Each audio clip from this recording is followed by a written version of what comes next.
Hello everyone, welcome again to my YouTube channel NK maths. आज के इस video में दोस्तों मैं आईसीएआर टेक्निकल असिस्टेंट का पेपर सॉल्व करने वाला हूं। आपको याद होगा आईसीएआर टेक्नीशियन का जो पेपर हुआ था वो 2022 में फरवरी और मार्च के महीने में हुआ था। कुछ पेपर्स फेब में हुए थे और कुछ पेपर मार्च में हुए थे, ठीक है। तो उसमें ये जो पेपर हुआ था इसमें जो क्वेश्चंस के लेवल थे बेसिकली मैथ सेक्शन के वो बहुत अच्छे थे। मॉडरेट टू टफ आप कहेंगे, इसको इजी नहीं कहेंगे, इस टाइप के क्वेश्चन थे, ठीक है। और उस टाइम पर मुझे ये सीजीएल मेंस के लिए बहुत अच्छे लगे थे, इसीलिए मैंने इनको सॉल्व कराया था। और इसमें लगभग मुझे लगता है 3 या 4 शिफ्ट मैंने सॉल्व कराया है, बाकी के 3 या 4 शिफ्ट अभी बच गए थे। और अभी चूंकि आपका जुलाई के फर्स्ट वीक में ही आपका आईसीएआर टेक्निकल असिस्टेंट का री एग्जाम होने वाला है। आपको पता होगा एग्जाम डेट्स जो हैं वो यही हैं, जुलाई फर्स्ट वीक 2023। तो री एग्जाम के टाइम पर बहुत लड़के जो हैं वो मेरे पुराने वीडियोस देख रहे हैं और उनका कमेंट आ रहा है कि आपने कुछ शिफ्ट नहीं सॉल्व कराया है, वो सॉल्व करा दीजिए क्योंकि पेपर बहुत नज़दीक है।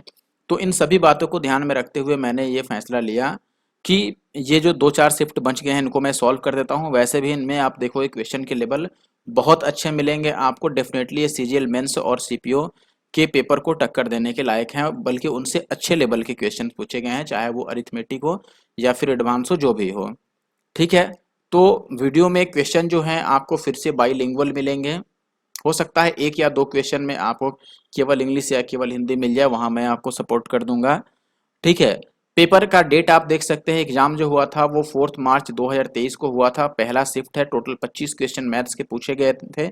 और आपको अगर इसकी पीडीएफ चाहिए तो हमारा Telegram group NK maths join कर लें, ठीक है। और साथ ही साथ अगर आपने यूट्यूब और इंस्टाग्राम पर नहीं हमें सब्सक्राइब फॉलो किया है तो जरूर से एनके मैथ्स चैनल को सब्सक्राइब और फॉलो कर लें, ठीक है। आपको ऐसे ही बहुत सारे हेल्पफुल वीडियोस मिलते रहेंगे टाइम टू टाइम।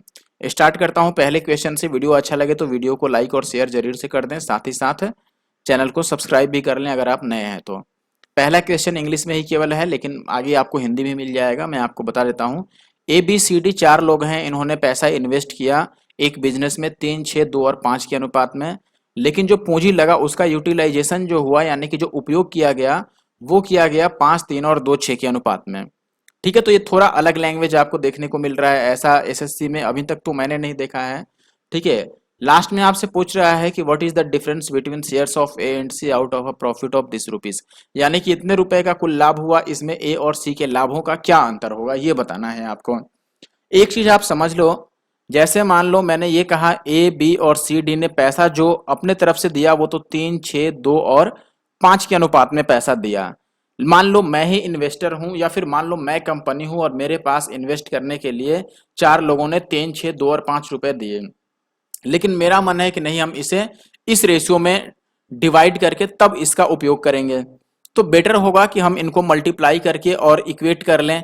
जैसे अगर ए बी और सी और डी का मैं लिखूं तो मान लो अगर इसका 3 रुपए 5 महीने तक लगा या 5 रुपए 3 महीने तक लगा तो कितना हो जाएगा इसका टोटल, 5 या 15 हो जाएगा। वैसे ही बी का 6 3 जा कितना हो जाएगा 18, सी का देखोगे 2 2 जा 4 एंड डी का हो जाएगा 5 6 जा 30।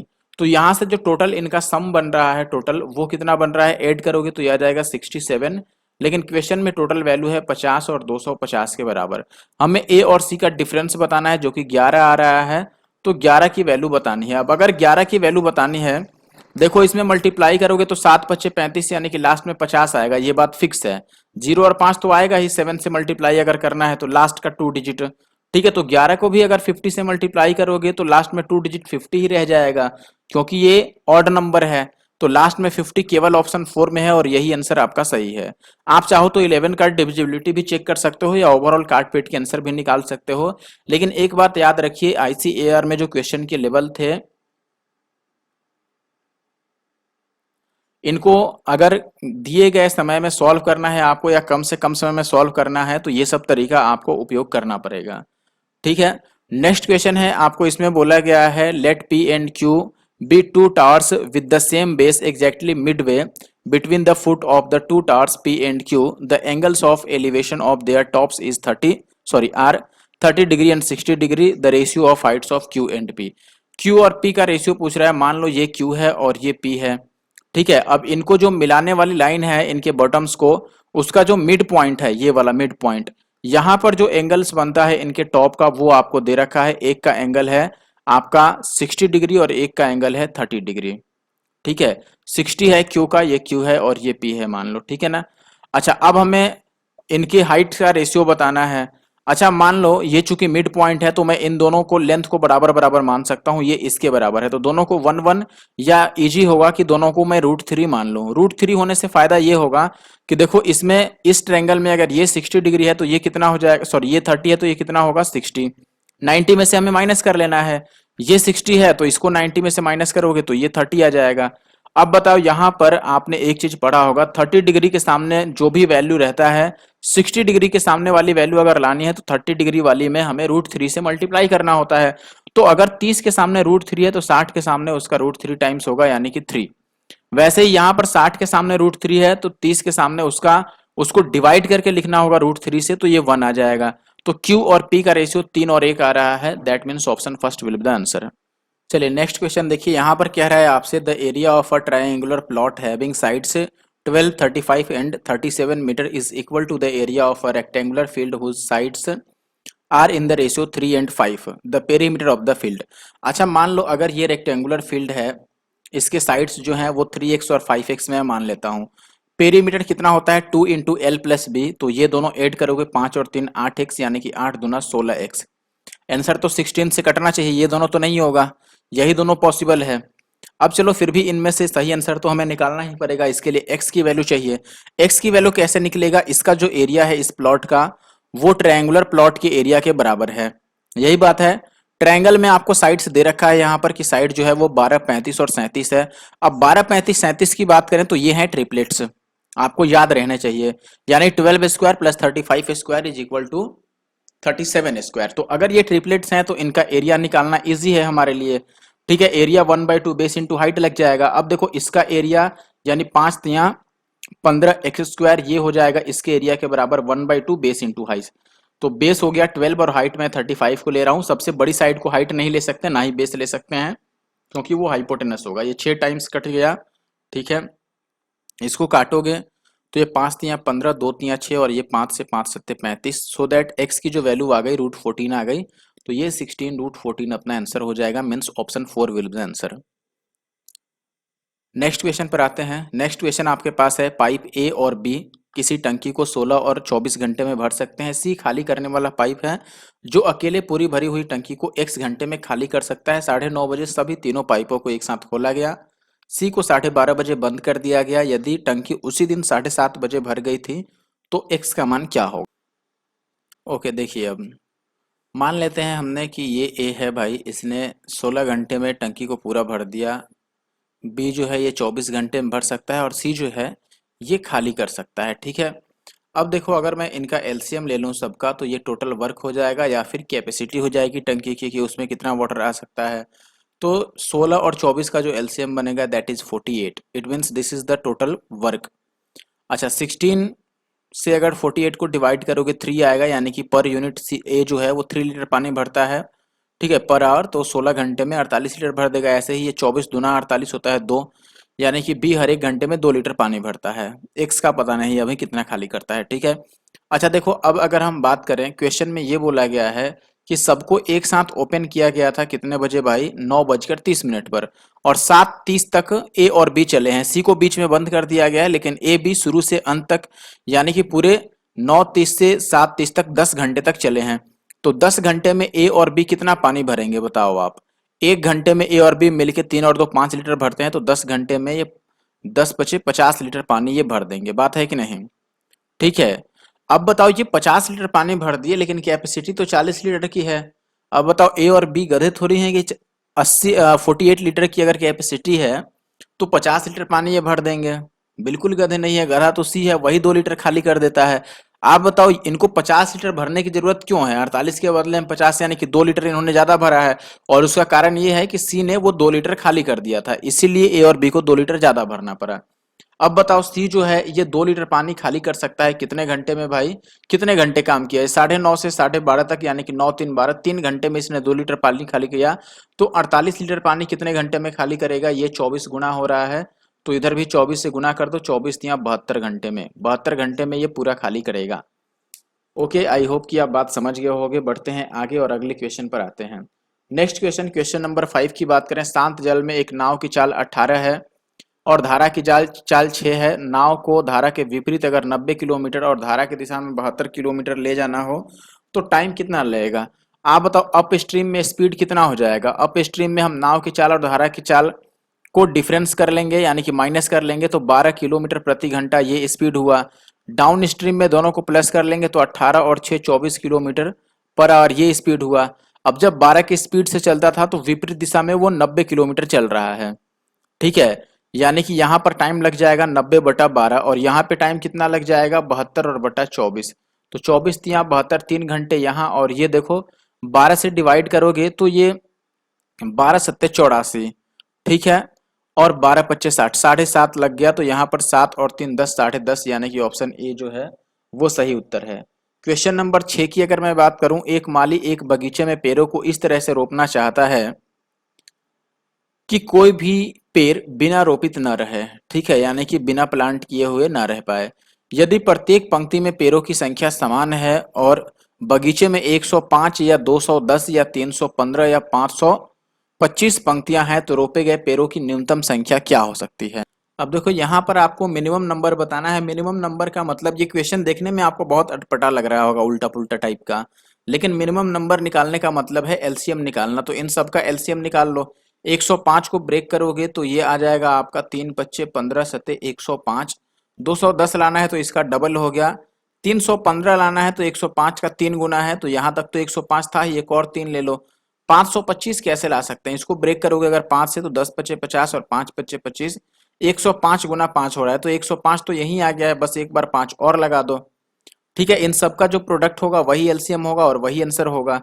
तो यहाँ पर मल्टीप्लाई कर लो इनको। अगर मल्टीप्लाई करोगे तो 5×3 = 15 गुना 30 और 5×3 = 15 का स्क्वायर हो गया 225, जीरो और गुना में 7। तो ये हो गया 0, 7×5 = 35 और 22×7 = 1। कहीं गलत कर दिया हमने, 1 मिनट रुक जाओ, ये तो उतना ज़्यादा जा रहा है ये मल्टीप्लाई होके। ठीक है, फिर से चेक करने दो। 5×3 = 15 और ये भी 5×3 = 15, 225। और 225 का डबल जो अगर आप निकालोगे तो ये हो जाएगा 550। इतना गुना में 7 आ रहा है। तो 0, 7×5 = 35 का 5, अभी भी 5×3 = 15 और 5×3 = 15 का स्क्वायर 225 है, और 225 का डबल 450 होता है, सॉरी। तो 7×4 = 28 और 3 3150 आ रहा है, जो कि ऑप्शन डी में है। आगे बढ़ते हैं। नेक्स्ट क्वेश्चन में आपको बोल रहा है कि मान लीजिए दो ट्रायंगल ये आपको सिमिलर दिए हुए हैं, इनका एरिया का रेशियो दिया हुआ है और ये सब साइड दे रखे हैं, तो ए बी बताना है। अब बताओ, एरिया का रेशियो अगर दिया हुआ है तो साइड का रेशियो आप निकाल सकते हैं S1/S2। साइड का रेशियो इसका स्क्वायर रूट ले लोगे तो निकल जाएगा, यानी कि पहले का अगर साइड 7 है तो दूसरे का साइड 4 होगा। ठीक है, अब पहला ट्रायंगल है आपका ABC और दूसरा ट्रायंगल है आपके पास QP और R। हमें AB बताना है, यानी कि ये बताना है, तो हमें QP पता होना चाहिए। QP 12 है तो ये x है, और साइड का रेशियो हमें पता है कि पहले वाले का साइड 7 है तो दूसरे वाले का साइड 4 होगा। अब देखो, ये 4 का 3 गुना है तो ये 7 का 3 गुना होगा, 7×3 = 21, यानी कि ऑप्शन दूसरा सही उत्तर है। क्वेश्चन नंबर 8 की अगर बात करें, यहाँ पे कह रहा है मिश्रणों A और B में पानी और सिरके का अनुपात इतना और इतना है। ठीक है, यानी कि ए में पानी और सिरके का अनुपात ये है और बी में पानी और सिरके का अनुपात ये है। ए बी को 2:3 के अनुपात में मिलाया जाता है और मिश्रण सी बनाया जाता है, तो सी में इनका रेशियो क्या होगा? आसान है, देखो, ए में कितना है, ये 3 और 4 है। बी में कितना है भाई, 5 और 9 है। पहले सेम कर लो, ये 4 और 3 7 है और ये 9 और 5 14 है। तो सेम करने के लिए हमें इसको 2 से मल्टीप्लाई करना होगा तो सेम होगा। अब सेम होने के बाद देखो, पहले वाले का 2 हिस्सा लेना है तो इसका 3 हिस्सा लेना है, तो इससे हम मल्टीप्लाई कर देंगे। तो 2 दूना 4 से मल्टीप्लाई करोगे इसको तो 4×3 = 12 और 4×4 = 16 आएगा। इसको 3 से मल्टीप्लाई करो, 3 से इसको, 5×3 = 15 और 3 में 27। ऐड कर दो, 7 और 6 13, 2 1 3 और 1 4 और ये 5 और 2 7 और ये 2 27 और 43 आएगा, यानी कि ऑप्शन थर्ड जो है वो राइट आंसर है। क्वेश्चन नंबर 9 की बात करें, a bank offers following 4 schemes of for investment.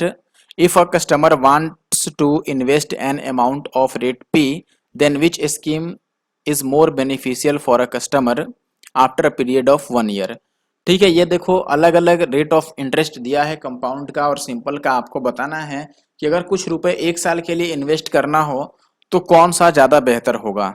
सबसे पहले देखो, एक साल के लिए अगर इन्वेस्ट करना है तो एक साल के लिए आपका CI और SI दोनों ही फर्स्ट ईयर में सेम रहते हैं। ठीक है, लेकिन यहाँ पर हाफ ईयरली का केस आ गया होगा कहीं ना कहीं। जैसे पहले में देखो रेट ऑफ इंटरेस्ट 24% दिया है, लेकिन ये क्वार्टरली दे दिया है। यहाँ पर रेट ऑफ इंटरेस्ट 24% है, लेकिन ये हाफ ईयरली है। यहाँ पर 24% है, एनुअली है, और ये 24% तो सिंपल इंटरेस्ट है। ठीक है, अब देखो सिंपल सी बात है कि SI जो है वो तो मैक्सिमम होगा नहीं यहाँ पर।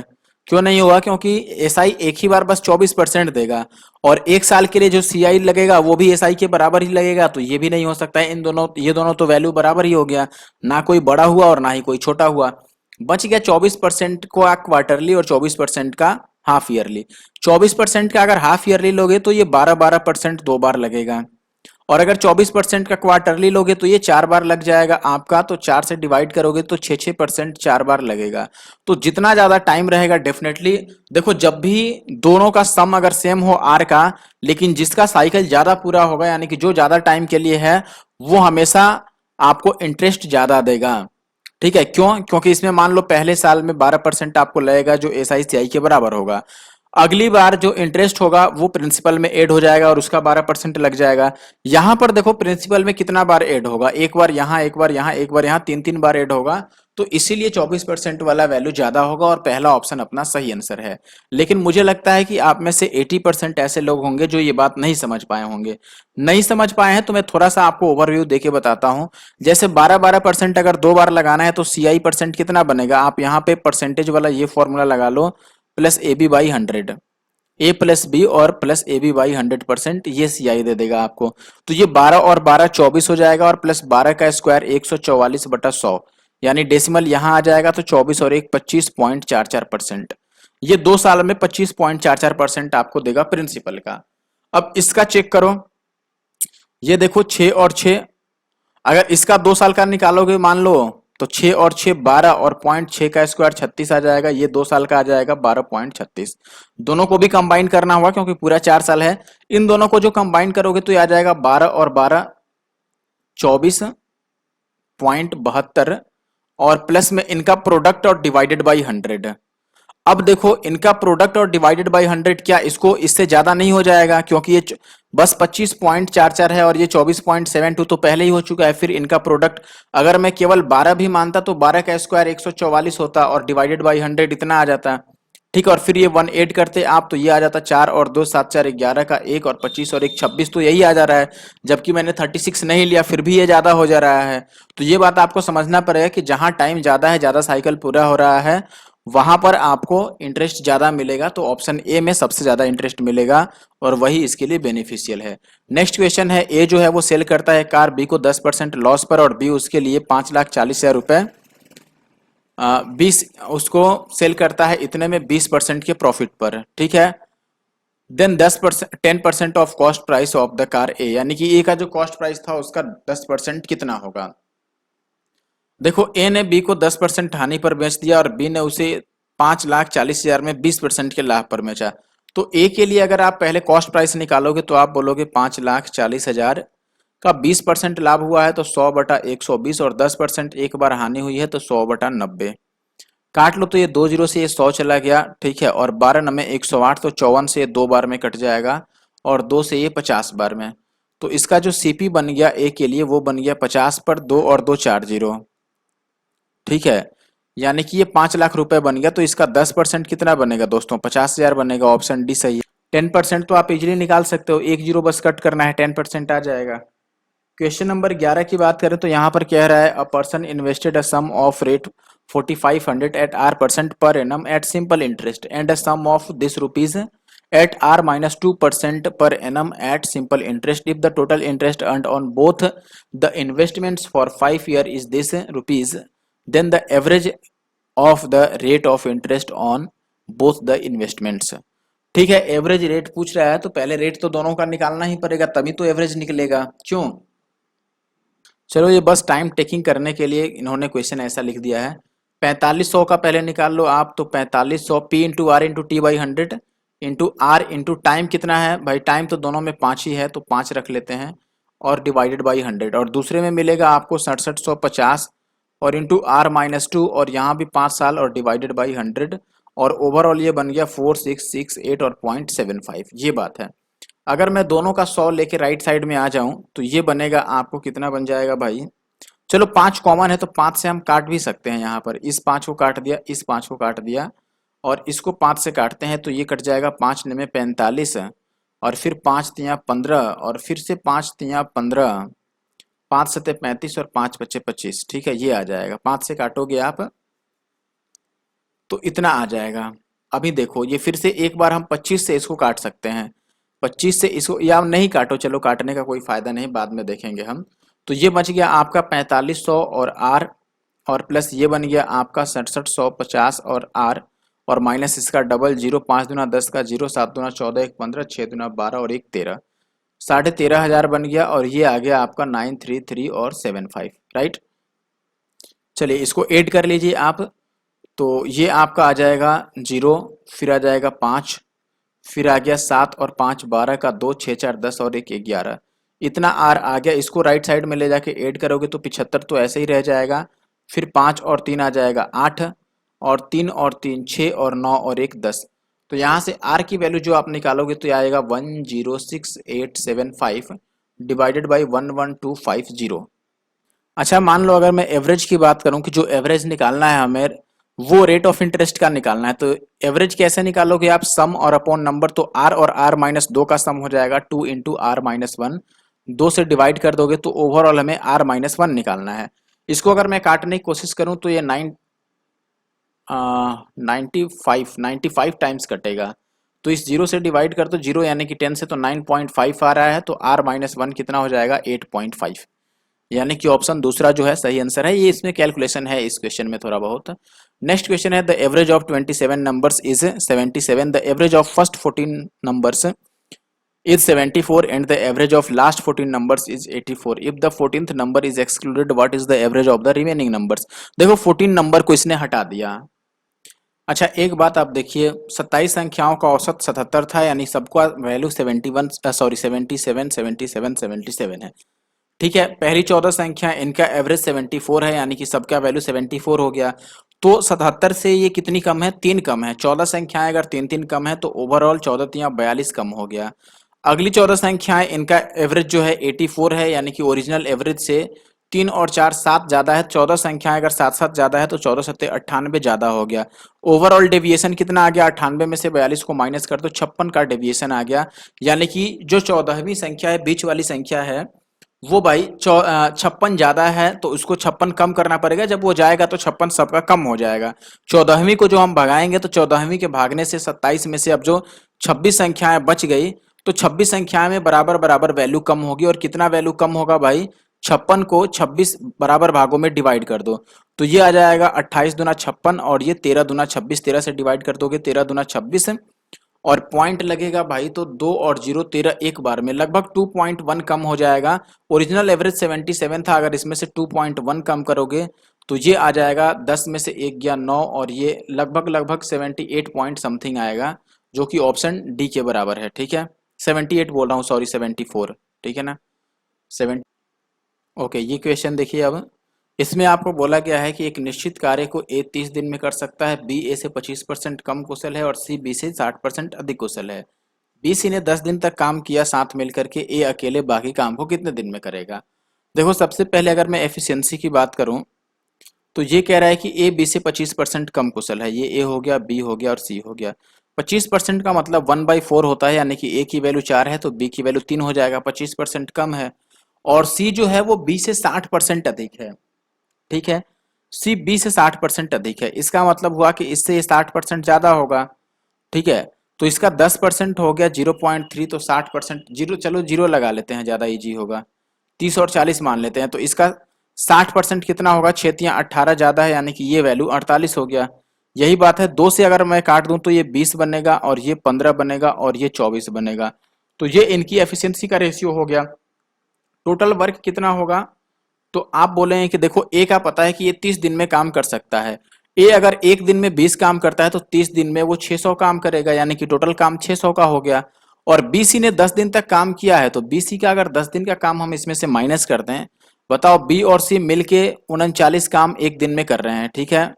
एक दिन में अगर ये 39 काम कर रहे हैं तो 10 दिन में ये 390 यूनिट का काम कर देंगे।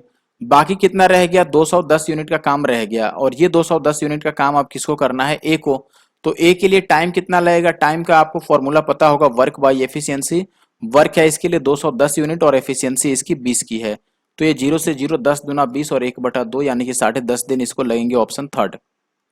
ओके, नेक्स्ट क्वेश्चन देखिए, डीआई का क्वेश्चन आ गया अपने पास। यहाँ पर आपसे पूछा गया है, if 3000 units of product C are sold in year 2019 and the total number of units sold by the company in 2020 is 22% more than in 2019, ठीक है।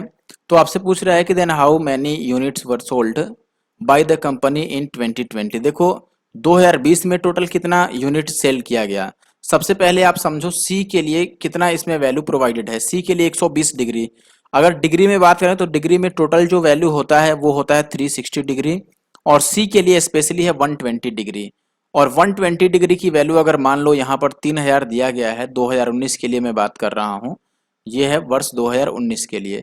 तो 120 डिग्री की वैल्यू इतनी है, तो 360 डिग्री की वैल्यू कितनी हो जाएगी, यानी टोटल वैल्यू कितनी रही होगी 2019 में। तो ये अगर 3 टाइम्स हो रहा है तो ये भी 3 टाइम्स हो जाएगा, यानी कि 3 3 जा 9, तो 9000 हो गया टोटल वैल्यू 2019 में। और 2020 में तो 22% बढ़ जाएगा, तो इसका 22% बढ़ा दो। 22 नंबे कितना होता है दोस्तों, 11 को 18 से गुना कर दो, या 9 दूना 18 और 9 दूना 18 और 1 19, यानी कि 1980 और बढ़ जाएगा इसमें। इसमें 1980 बढ़ा दोगे तो ये कितना आ जाएगा, 10,980 आ जाएगा, यानी कि ऑप्शन फर्स्ट, ठीक है। अब इस क्वेश्चन को बहुत ध्यान से समझिएगा, बहुत कैलकुलेटिव बना दिया है इन लोगों ने। क्वेश्चन क्या है कि 2008 और 2009 के दौरान वाई का कुल उत्पादन, ठीक है, यानी कि वाई जो लेना है वो 8 और 9 के दौरान। देखो वाई जो है ऑरेंज वाला है, 8 में कितना है भाई, ये 35 है, और 9 में ये 45 है, तो ये 80 बन गया। एक्स की बात करें तो ये कह रहा है कि 11 और 12 के दौरान एक्स का उत्पादन, ये 11 है और 12 है, एक्स यानी कि आपका ब्लू वाला, तो 60 और 50 110 हो गया ये एक्स का वैल्यू। और जेड कह रहा है कि 10 11 12 में, तो 10 11 12 में जेड जोड़ लो, 55 और 45 100 और 45 145, ठीक है। अब इसमें ये कह रहा है कि जेड के कुल उत्पादन से p% अधिक है, यानी p का जो वैल्यू होगा वो ये देखना है कि y और x जेड से कितना परसेंट अधिक है, वही p का वैल्यू होगा। तो आप देख लो y और x मिलके 190 हो रहा है, ये 45 से कितना परसेंट ज्यादा है, 145 से। तो आप बोलोगे 45 अधिक है 145 से, और गुणा में 100, तो ये कटेगा आपसे 9 बचे 45 और ये 29 बचे, तो ये आपका आ गया 900/29। कितनी बार में जाएगा अगर आप काटोगे तो देखो, 30 बार में अगर काटते, ये 30 रहता तो 30 बार में जाता, 29 है तो उससे ऊपर ही जाएगा। मैं 31 मान के चल रहा हूँ कि 31 आएगा, आप एग्जैक्ट कैलकुलेट भी कर सकते हैं, ठीक है। अच्छा दूसरा देखो आप, अब दूसरे कंडीशन में ये कह रहा है कि 8 और 9 में जेड का कुल उत्पादन, तो जेड का 8 और 9 में, देखो ये 8 और 9 में जेड यानी 45 और 50 95 हो गया, ठीक है। फिर कह रहा है 8 9 और 12 में एक्स का 8 9 12 में, 8 में एक्स कितना है 40 है, ठीक है, 9 में 55 है, और 12 में कितना है भाई 50 है। तो 50 और 50 100, 145 आ गया ये। अच्छा y की बात करें तो y कह रहा है 10 और 11 में, तो 10 में y है 45 और 11 में 50, तो ये 95 आ गया। इसमें ये बताना है कि जेड वाला जो है, देखो जेड का कुल उत्पादन 8 और 9 में जेड का कुल उत्पादन इन वर्षों में एक्स के, और इसमें वाई का कुल उत्पादन से Q% कम है। तो Q का जो मान होगा वो होगा आपका कि जेड जो है वो एक्स और वाई से कितना परसेंट कम है। तो यहाँ एक्स और वाई से अगर आप देखोगे तो एक्स और वाई का सम आ जाएगा 240, और 240 से जेड 95 ही कम होगा। तो Q की जो वैल्यू आएगी ये आएगी 95/240 और गुणा में 100। आप काट लो इसको, अब 1 0 से 1 0 कट गया, और ये 5 दूना 10 और ये 12 दूना 24, तो ये 5 बचे 25 और 9 बचे 45 और 2 47। सही हमने कैलकुलेट किया। जेड जो है वो एक्स और वाई से कितना परसेंट कम है, यही था ना। ठीक है, चलो चेक कर लेते हैं फिर। ये कितना आएगा, नीचे आ गया 12, 12 से डिवाइड कर लो। तो कहीं गलती, कैलकुलेशन लगता है गलत हो गया, लेट मी चेक। अच्छा हाँ, यहाँ 95 नहीं आएगा, ये तो 145 ही आएगा ना। चलो कोई बात नहीं, इसे भी मिटा देते हैं। ये 145 आएगा। तो हमने जीरो से जीरो काट दिया, और ये 5 दूना 10 और ये 12, तो ये 5 पचे 25, 14 पचे 70, तो 72/12 आ गया। तो ये कटेगा 12 छके 72, और फिर जीरो आ जाएगा आपका, और 12 चौके 48। तो ये 60.4 को हम 60 मानेंगे, क्योंकि, एक मिनट, क्योंकि यहाँ पर क्वेश्चन में दिया है कि हमें निकटतम पूर्णांक लेना है। इसको भी फिर डिवाइड कर ही चुके हैं हम, तो 31 और 60 का जो डिफरेंस आएगा वो 29 आएगा। कैलकुलेटिव था क्वेश्चन, ऐसे क्वेश्चन को लास्ट में ही करना उचित होता है। अगला क्वेश्चन है, एक शंकु के आधार का व्यास 42 है और क्षेत्रफल दिया है, आयतन का 45% कितना होगा। अच्छा आप बताओ, यहाँ पर व्यास इतना दिया है, क्षेत्रफल इतना दिया है। व्यास इतना दिया है तो रेडियस कितना हो जाएगा, 21। पृष्ठ क्षेत्रफल, वक्र पृष्ठ क्षेत्रफल होता है पाई आर और एल, ठीक है। और वॉल्यूम आपको पाई आर स्क्वायर एच होता है, 1/3 पाई आर स्क्वायर एच। इसका 45% बताना है, तो एच तो चाहिए ही चाहिए। तो पाई आर एल जो आपको 2310 दिया है, पाई की वैल्यू अगर आप पुट करोगे तो 22/7, आर की जगह पर 21 और इंटू का एल, ये आ गया 23 और 10। अब अगर काटोगे 21 से, तो ये 21 से देखो, 21 एक बार में और 21 एक बार में, 110 बार में कट गया। और ये 11 दूना 22 और 2 पच्चे 10, तो एल की वैल्यू आ गई 35, और आर की वैल्यू 21 है। यानी कि ये देखो, ये 5 सत्ते 35 और ये 3 सत्ते 21, तो एक 4 सत्ते 28, यानी कि एच की वैल्यू 28 आ जाएगा। 3 4 5 वाला ट्रिपलेट लग रहा है ना यहाँ पर, ये 5 का 7 टाइम्स, 3 का 7 टाइम्स, तो 4 का 7 टाइम्स, तो 28 आ गया एच की वैल्यू। अब वॉल्यूम का हमें 45% बताना है। वॉल्यूम होगा 1/3, पाई हो गया 22/7, आर स्क्वायर कितना होगा आपका 21 इंटू 21, और एच हो गया आपका 28। इसका 45% बताना है। अब एक बात समझो कि ये क्या हमें पूरा कैलकुलेट कर लें, अगर ये नहीं कह रहा है कि परफेक्ट आंसर निकालिए या फिर पॉइंट में एक ही डिजिट लेना है, और चूंकि लास्ट में डिजिट्स अलग अलग हैं, तो डेफिनेटली हम यहाँ पर, ये परफेक्ट आंसर ही है, ठीक है। लेकिन सभी में डिजिट्स सेम हैं, ये देख रहे हो। एक चीज आप समझो यहाँ पर कि ये 28 है और नीचे 100 है, ठीक है। तो इसमें इसका 4 इस 4 से तो कैंसिल आउट हो जाएगा। उसके बाद कहीं 2 बचता नहीं है, बस इसमें 2 बचता है, ठीक है। तो 2 बचने का मतलब कि आंसर 2 से तो कट ही जाएगा, और सारे ऑप्शन ही 2 से कट रहे हैं। फिर 22 होने का मतलब कि आंसर 11 से कटेगा। चेक करके देखते हैं कौन कौन सा 11 से कट रहा है। 11 से जो चेक करोगे तो ये आ जाएगा, देखो 5 और 2 7 और 2 9 और 8 और 1 9, ये 11 से कट रहा है। ये देखो 5 और 8 13 और 2 15, में से 2 और 1 3 माइनस करोगे, 8 5 13 और 2 15, तो ये भी 11 से कट रहा है, ठीक है। ये 5 और 1 6 और 2 8, और ये 8 2 10, ये 11 से नहीं कटा। 5 और 1 6 और 2 8, 8 2 10, ये भी 11 से नहीं कटा। अब ये दो ऑप्शन हमारे पास बचे हैं जो आंसर हो सकते हैं, ठीक है। अच्छा अब चूंकि और कुछ हम तरीका यहाँ पर आजमाएंगे, तो उससे अच्छा है कि मल्टीप्लाई ही कर लें। ये 7 या 21 से 21 कट जाएगा, और ये 7 चौके 28, और ये 25 चौके 100। अब देखो ये 7 भी किसी से नहीं कटे, तो 7 से कटने वाला हम आंसर ढूंढ सकते हैं। जैसे इसको डिवाइड करोगे तो ये 7 से कटेगा, 7 8 56, 8 बार में, फिर 2 और 2, तो 7 या 21, 1 और 1, तो 7 एक बार में, फिर 4 2 7 6 42, ये 7 से कट रहा है। इसको चेक करो, 7 सत्ते 49 आएगा, फिर बचेगा आपका 3 और 8, 7 पचे 35, 3 1, तो 7 चौके 28, फिर 3 2, ये 7 से नहीं कटा। तो ऑप्शन फर्स्ट सही आंसर होगा। या फिर आप पूरा पूरा कैलकुलेट कर लो। ए किसी काम को 45 दिन में कर सकता है, अकेले उसने 3/5 भाग पूरा किया। बी ने अकेले कार्य को 12 दिनों में पूरा किया। ए और बी द्वारा साथ काम करते हुए मूल कार्य का 1/3 भाग कितने दिन में किया जा सकता है। देखो जब भी ऐसा पेपर है ना, इस टाइप से टफ क्वेश्चन आने लगे, तो ऐसे में आपको करना क्या है कि जो भी टफ या टाइम टेकिंग क्वेश्चन है, जो कैलकुलेटिव है, उनको छोड़ते जाना है, उनको लास्ट में आप कीजिए, उनको शुरू में स्किप करते जाइए, ठीक है। जो जो इजी टाइप के क्वेश्चन है, मान लो कभी भी 100% क्वेश्चन टफ नहीं आते हैं, मान लो 50% क्वेश्चन आपका मॉडरेट टू टफ निकल सकता है, बहुत ज्यादा होगा तो उन 50% को बाद में करो, आप जो होने लायक है उनको पहले कर लो। कहीं से मार्क्स आने चाहिए पहले ना। तो देखो ए 45 दिन में पूरा काम कर सकता है, 3/5 भाग उसने पूरा किया, बी ने बाकी काम को 12 दिन में पूरा किया। अगर ये दोनों साथ काम करने लगे तो 1/3 काम कितने दिन में किया जा सकता है। अब एक बात बताओ, ये 45 दिन में पूरा काम कर सकता है तो 3/5 भाग इसने कर दिया है, तो 3/5 इसका मतलब 2/5 भाग जो है बी ने किया 12 दिन में, यही बात है। तो 2 × 6 = 12, 6×5 = 30, यानी कि वो टोटल जो वर्क है वो 30 डेज में कर पाएगा, कौन, बी।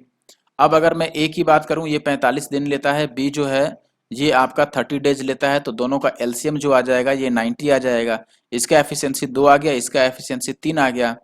और 1/3 वर्क करना है, यानी कि इसका 1/3 यानी कि 30 यूनिट का काम करना है, तो ये दोनों मिल जाए अगर, तो 3 और 2 5 के हिसाब से डेली 5-5 काम करेंगे तो 6 दिनों में ये 30 यूनिट का काम खत्म कर देंगे। 6 डेज आंसर होगा। आगे बढ़ता हूं।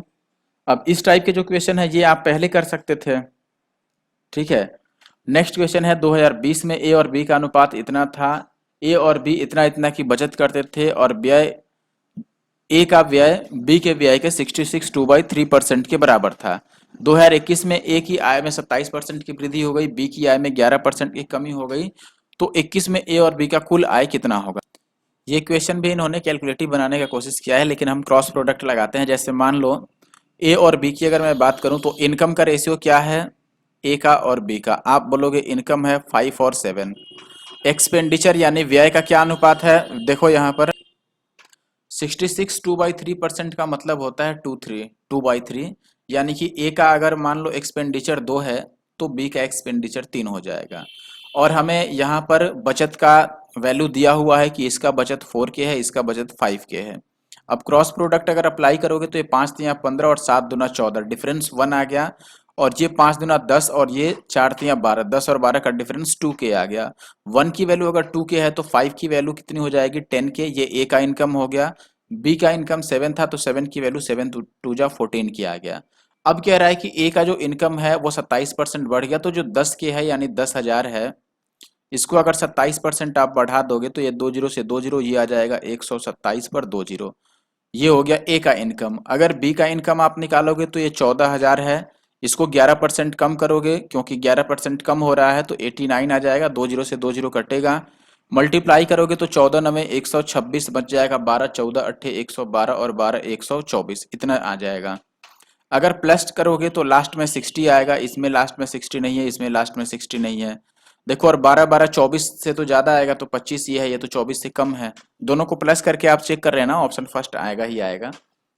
नेक्स्ट क्वेश्चन है 72 सेंटीमीटर आंतरिक व्यास वाले एक अर्धगोलाकार कटोरा द्रव से पूर्णतः भरा हुआ है। द्रव को 3 सेंटीमीटर त्रिज्या और 12 सेंटीमीटर ऊंचाई वाले बेलनाकार बोतलों में भरा जाता है। पूरा खाली करने पर कितनी बोतलें भर जाएंगी, ये बताना है। ठीक है, तो वॉल्यूम सेम रहेगा, सीधी सी बात है। जितना कटोरा में पानी है उतना ही पानी या उतना ही लिक्विड आपका जो सिलेंडर है उसमें आ जाएगा, सिलेंडर में, तो दोनों में वॉल्यूम सेम होगा। तो यहाँ पर अगर अर्धगोलाकार है तो अर्धगोले का वॉल्यूम 2/3 और पाई आर क्यूब होता है। आर यहाँ पर 72 का आधा हो जाएगा, यानी कि 36 गुणा में 36 और गुणा में 36। और इधर कितने बेलन लगेंगे तो n इंटू में उनका वॉल्यूम होता है पाई आर स्क्वायर एच, तो पाई आर स्क्वायर 3 का स्क्वायर 9 और h जो है वो है 12। ठीक है, कैंसिल आउट कर लो यहाँ पर, तो पाई से पाई कैंसिल आउट हो जाएगा। ठीक है, 2 से ये कट जाएगा, 2 छके 12 और 6 से ये 6 छके 36 और 3 से ये 3 दूना 6। 36 का स्क्वायर होता है 1296 और गुणा में 2, तो ये n की वैल्यू कुछ ज़्यादा नहीं आ रहा है। अच्छा, ज़्यादा आने का कारण है यहाँ पर ये 9 भी तो था जिसको हमने नहीं कट किया, तो पहले 9 को कट कर लेते हैं। 9 को अगर आप कट करोगे तो ये 9 चौके 36 आ जाएगा। ठीक है, तो ये बच गया 4 दूना 8, 8 छक्के 48 का 8, लास्ट में 8 केवल ऑप्शन थर्ड में आ रहा है, और 8 तियाँ 24 और 4 28। ठीक है, पूरा भी मल्टीप्लाई करके आप देख सकते हैं। दो पूर्ण संख्याएं हैं, उनमें से एक का वर्गमूल 5 है और दोनों के वर्ग का अंतर इतना है, तो दूसरी संख्या कौन सी हो सकती है। देखो, दोनों के वर्गों का अंतर यानी कि x square minus y square आपको 481 दिया है। एक संख्या का वर्गमूल, मान लो अगर मैं उसको y ही मानता हूं या x मानता हूं, अगर y भी मानूंगा तो y का स्क्वायर रूट दिया है 5, तो y की वैल्यू देखो, दोनों साइड स्क्वायर करोगे तो y की वैल्यू 25 आ जाएगा, तो y स्क्वायर कितना आ जाएगा, 625 आ जाएगा। चूंकि अब ये बड़ी वैल्यू है तो मैं x मान लेता हूं कि ये 625 रहा होगा, तो y स्क्वायर कितना निकल जाएगा, 625 में से आप 481 को माइनस कर दो तो 5 में से 1 माइनस करोगे 4, 12 में से 8 4 और ये 5 में से 1 आ जाएगा। तो वाई स्क्वायर की वैल्यू इतनी है तो वाई की वैल्यू 12 रही होगी, ऑप्शन 4। ठीक है, 20 के बाद 21 पर आ जाते हैं। 21 नंबर में आपको बोला है कि एक कारखाने में 3 प्रकार की मशीनें हैं M1 M2 M3 जो कि उत्पादन जो देती हैं वो इतना इतना % है।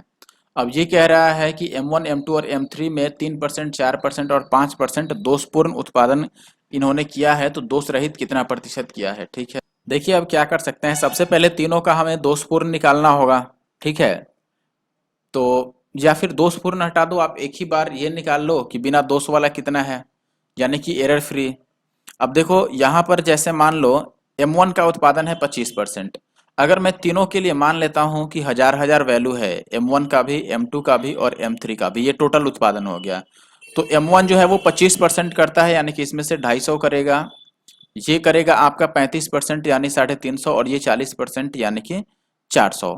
ये इन्होंने प्रोडक्शन किया है, M1 ने, M2 ने और M3 ने। ठीक है, अब M1 3% का उसमें डिफेक्ट आता है तो 97% इसका सही रहा होगा, इसका 4% का डिफेक्ट है तो 96% सही रहा होगा, और इसका 95% सही रहा होगा। बस ये निकाल लो और प्लस कर दो, यही निकलेगा। तो इसका जो 97% आप निकालोगे, या ठीक है चलो निकालो, कैलकुलेशन तो वैसे भी बढ़ जाएगा, अगर हम किसी भी तरीके से सॉल्व करें तो कैलकुलेशन बढ़ना ही बढ़ना है। 1 0 अगर हम नहीं भी रखते, 100 रखते तो ये सीधे सीधे इतना आता। चलो इसका 97% निकालना है तो फिर मल्टीप्लाई करना पड़ेगा इसको, 25 सते 125 है। देखो थोड़ा अब इस जीरो को रखने का कोई फायदा नहीं दिख रहा है, तो इस जीरो को हटा देता हूं मैं। ठीक है, यहाँ से भी जीरो हटा रहा हूं मैं, ये 40 ही रहेगा अब, और ये आपका 35 रहेगा, और ये आपका 25 रहेगा। ठीक है, ये 40 है बस, ये था 40। ओ यार 40 बन जा। देखो अब 97 का 25% आप निकालोगे, 25% मतलब डिवाइडेड बाई 4, तो इसको 4 से डिवाइड कर दो, 4 दूना 8, और फिर आ जाएगा 1 और 7, तो 4 चौके 16 और पॉइंट 4 दूना 8। ठीक है, लगभग इतना आएगा, और 4 5 20, ये आ गया आपका M1 का। इसका निकालो तो 35% अगर इसका निकालोगे 96 का, तो 96 और 35/100 आएगा, तो ये 20 25 100 और 7 5 35। ठीक है, और ये 10 दूना 20 और ये 48 दूना 96, 48 को 7 से मल्टीप्लाई कर दो, 8 7 56 और 7 चौके 28 और 5 33, तो ये आ गया आपका 33 और 0.6। इसका देखो 40% 95 का निकाल लो, तो 95 गुणा में 40/100 आ जाएगा, 1 0 से 1 0, और ये 19 25 95, और ये 2 दूना 4, तो ये 19 दूना ये आ गया 38। अब सबको अगर ऐड करते हो तो अगर डेसिमल के बाद का केवल देखोगे तो ये 25 है और ये 60 है, इसमें तो डेसिमल के बाद 0 है, तो 25 और 60 कितना बनता है 85, यानी दशमलव के बाद 85 होगा, तो ऑप्शन फर्स्ट सही है। बाकी आप चाहो तो इन तीनों को पूरा ऐड करोगे, एक्यूरेट आंसर आ जाएगा। अगला क्वेश्चन सीरीज से है, ए की वैल्यू ये दे रखी है, इसके 20 पदों का योग, और बी का वैल्यू इसके 22 पदों का योग है। ठीक है, तो हमें बताना है ए बी का पावर -1, इसकी वैल्यू बतानी है क्या होगी। पहले ए निकाल लेते हैं। देखो ये जो सीरीज दे रखा है ना, आप इस सीरीज को जरा ध्यान से समझिए। एक फॉर्मूला लेकिन आपको पहले पता होना चाहिए, जैसे मान लो ए बाई, यहाँ पर लिखा है आपका, मान लो मैंने लिख दिया 3 × 4, और प्लस 1 बाई यहाँ 4 × 5, और प्लस डैश डैश लास्ट में यहाँ पर लिखा है मान लो 20 और गुणा में 21। तो इसकी वैल्यू कैसे निकालते हैं हम, ये इतना और बटा इस छोटा वाला 1/3 और माइनस आखिरी का 1 बाई बड़ा वाला 1/21, ये होता है इसका वैल्यू। ठीक है, बशर्ते यहाँ पर जो डिफरेंस है इनका डिफरेंस ऊपर वाले के बराबर होना चाहिए। ठीक है, तो यही फॉर्मूला मैं यहाँ पे यूज करूंगा। ठीक है, लेकिन इसके लिए आप देखेंगे कि लास्ट वाला टर्म हमें पता होना चाहिए कि क्या होगा, लेकिन हमें जो क्वेश्चन में दिया है उसमें लास्ट में तो डॉट डॉट छोड़ के रख दिया है। तो हम यहाँ पर एक चीज करेंगे कि देखो ए की जो वैल्यू है ये 1/4 × 5 है, प्लस 1/5 × 6 है, और लास्ट में 20वां टर्म लिखने के लिए कह रहा है। 20वां टर्म क्या हो सकता है बताओ। यहाँ पर जो पहला टर्म है वो 4 से शुरू किया है, यानी कि 3 बढ़ा के शुरू किया है, तो वैसे ही 20वें टर्म में भी हम 3 बढ़ा देंगे, यानी कि इसको 23 × में 24 रखेंगे। अगर बी की आप बात करो तो बी 1/3 × 4 है, पहले मैं छोटा लिख रहा हूं, फिर 1/4 × 5 है, इसमें आखिरी में 22वां टर्म लिखना है। तो बताओ पहला जो लिखा है एक के बदले में तीन रखा है, यानी कि दो ज्यादा करके रखा है, तो लास्ट में 22वां की जगह पर हम दो जोड़ देंगे तो ये 24 इंटू में 25 आ जाएगा। अब इसकी जो वैल्यू निकालेंगे तो बाई फॉर्मूला 1/4 होगा छोटी वाली वैल्यू, और माइनस आखिरी में बड़ी वाली वैल्यू 1/24। तो ये एलसीएम आ जाएगा 24, और ये 4 छक्के 24, तो 5/24 आ गया। इसकी बी की जो वैल्यू आएगी ये 1/3 और माइनस आखिरी में 1/25 है। एलसीएम आ जाएगा 75, और 25 में से 3 माइनस करोगे तो 22/75 आ जाएगा। ठीक है, अब हमें निकालना होगा, देखो ए बी का पावर -1 यानी कि 1/AB निकालना है। तो ये 1/A के जगह पर वैल्यू आ गया 5/24, और बी के जगह पर 22/75। 5 से काटोगे तो ये आ जाएगा 15 पिछे 75, और ये 11 दूना 22, और ये 12 दूना 24। तो ये वैल्यू आ गया, 15 को 12 से मल्टीप्लाई करोगे तो 180 और बटा 11, 180/11 का मतलब 11 एक बार में। ठीक है, फिर बच जाएगा आपके पास 7 और 0, तो 11 छके 66, तो 16 से स्टार्ट होगा, 16 से ये ऑप्शन स्टार्ट हो रहा है, तो ये आंसर होगा। क्वेश्चन नंबर 23 की अब बात करते हैं। यहाँ पर कह रहा है कि x + y + z 17 है, और ये चीज इतना है, इसकी वैल्यू का मान इतना वैल्यू के मान के कितना % है। वेरी गुड, बस कैलकुलेशन बढ़ाने का काम कर रहे हैं ये, और कुछ नहीं। ठीक है, सबसे पहले हम इसका दोनों साइड स्क्वायर कर देते हैं, तो ये हो जाएगा x² + y² + z² + 2 into AB + BC + CA होता है, जो कि 85 दे रखा है, तो 85, और राइट साइड में तो इसका ही स्क्वायर होगा, यानी 17 का स्क्वायर 289, राइट। अब लेकिन यहां से हम किसका वैल्यू निकाल पाएंगे, इसका वैल्यू निकाल सकते हैं। तो ये आ गया x² + y² + z², और 289, और माइनस का हो गया आपका 85 का डबल 170। तो ये आ गया, 9 में से 0 माइनस करोगे 9, 8 में से 7 माइनस करोगे 1 और 1, तो ये 119 आ गया आपका x² + y² और प्लस z² की वैल्यू। अब यहाँ पर ध्यान दीजिए, हमें क्यूब भी चाहिए। ये तो वैल्यू हमें पता है कि ये 17 का डबल होगा, यानी कि ये वैल्यू 34 होगा, ये निकाल लो अब। तो अगर आप x³ + y³ और प्लस z³ और -3xyz का फॉर्मूला जानते हो, तो ये होता है आपका a + b + c, यानी कि 17 इंटू a² + b² + c² यानी कि 119, और -ab - bc - ca यानी कि 85। तो ये वैल्यू आ गया 17, और गुणा में 9 में से 5 माइनस करोगे 4, 11 में से 8 माइनस करोगे 3। ठीक है, अब बताना है कि ये वैल्यू इससे कितना % अधिक है। अब चूंकि हमें परसेंटेज काउंट करना है, तो हम इनको रेशियो में ही एज्यूम कर लेते हैं। रेशियो में निकालोगे तो ये 34 34 कट जाएगा, यहाँ 1 बचेगा, और ये 17 हो गया, और ये 1 हो गया। तो 1 से ये कितना ज्यादा है, 1 से नहीं, थोड़ा सा गलती कर दिया हम लोग, इसमें स्क्वायर रूट भी लगा हुआ है ना, तो ये पहले काटना नहीं है हमें, इतना पे आके रुक जाइए। और हमें जो इसका वैल्यू चाहिए ना, ये चाहिए हमें स्क्वायर रूट में इसका वैल्यू डिवाइडेड बाई 8। तो इसका वैल्यू हो गया 17 गुणा में 34 और डिवाइडेड बाई 8, ये वैल्यू हुआ। ठीक है, तो ये 17 आ गया, और ये 4 दूना 8, 17 का स्क्वायर रूट तो 17 हो गया, 4 का 2 हो गया।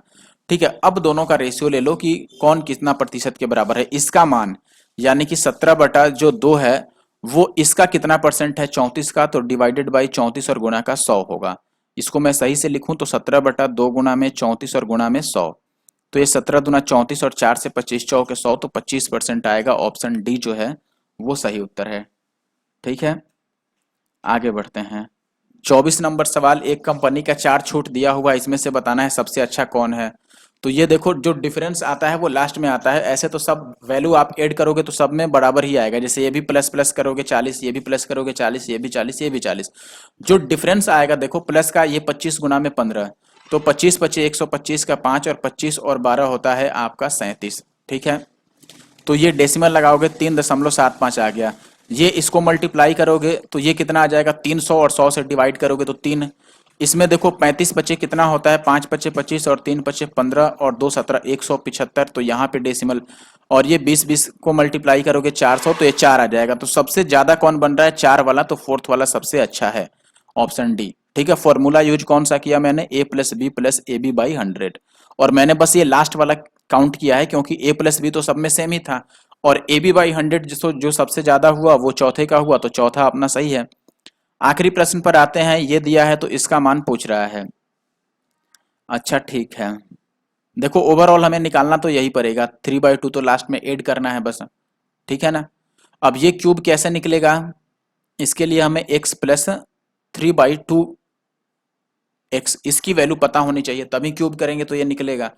तो हम पता करते हैं पहले इसमें कि ये कैसे निकाल सकते हैं। देखो देखो अगर इसमें सबको मैं 2x से डिवाइड कर दूं तो इसको भी 2x से डिवाइड कर रहा हूं, इसको भी 2x से और इसको भी 2x से। तो ये 2x से डिवाइड करोगे तो बचेगा बस x बच जाएगा, और माइनस ये 2 तिया 6x 3 बच जाएगा, और प्लस ये 3/2x इक्वल टू का 0। इसको मैं ऐसे लिख सकता हूं कि ये x और प्लस 3/2x इक्वल टू का 3 हो गया। अब हमें बस इसका क्यूब चाहिए, तो दोनों साइड मैं क्यूब कर रहा हूँ, इधर भी मैं क्यूब कर रहा हूँ, इधर भी क्यूब। तो ये a क्यूब यानी x cube plus b cube यानी कि 3 का क्यूब 27 और 2 का क्यूब 8x क्यूब, और प्लस 3ab। तो 3a के जगह पर x, b के जगह पर आ जाएगा आपका 3/2x, और इंटू a प्लस बी, तो a प्लस बी के जगह पर तो 3 ही आ जाएगा, क्योंकि x प्लस 3/2x तो 3 के बराबर है। और राइट साइड में आपका 3 का क्यूब कितना आ जाएगा 27। ठीक है, आगे यहाँ पर देखो ये x से x कैंसिल आउट हो गया, ये तो हमें निकालना ही है, इसके जगह पर मैं k रख देता हूँ। और प्लस ये आ गया 3 तिया 9 तिया 27 और बटा 2, उसको दूसरी साइड हम ले जाते हैं। ठीक है, दूसरी साइड जो लेके जाओगे तो यहाँ पर इक्वल टू आ जाएगा, और ये 27 और -27/2 आ जाएगा। तो k की वैल्यू आ गई 27 दूना 54, तो ये 27/2 ही आ गया k की वैल्यू। लेकिन हमें क्या निकालना था, इसको मैंने k माना है, तो k प्लस 3/2 निकालना है। तो अगर k प्लस 3/2 निकालोगे तो इधर भी 3/2 इसमें ऐड कर दो, 27 के आधा में आपका 3 का आधा ऐड कर दो, तो 27 और 3 30 का आधा हो जाएगा, यानी कि ये आ जाएगा 15। ऑप्शन ए जो है वो सही उत्तर है। ठीक है, और ये लास्ट क्वेश्चन था इस वीडियो का। आई होप कि आपको ये सोल्यूशन पसंद आया होगा। ठीक है, मिलते हैं फिर नेक्स्ट वीडियो में। Thank you for watching. कहीं कहीं पर हो सकता है मिस्टेक, अगर हुआ हो तो आप डेफिनेटली मुझे कमेंट करके बता सकते हैं। बाय द वे मैंने आपके लिए ये मेहनत किया है, वरना मैं तो CHSL और MTS पे लगा था, लेकिन मैंने सोचा री एग्जाम आ गया है तो पहले सॉल्व कर देता हूँ। ठीक है, फिर से CHSL और MTS का तो सोल्यूशन आता ही रहेगा, उसके लिए आप स्टे ट्यून करके रखिए हमारे यूट्यूब चैनल NK मैथ्स को। ठीक है, thank you for watching the video.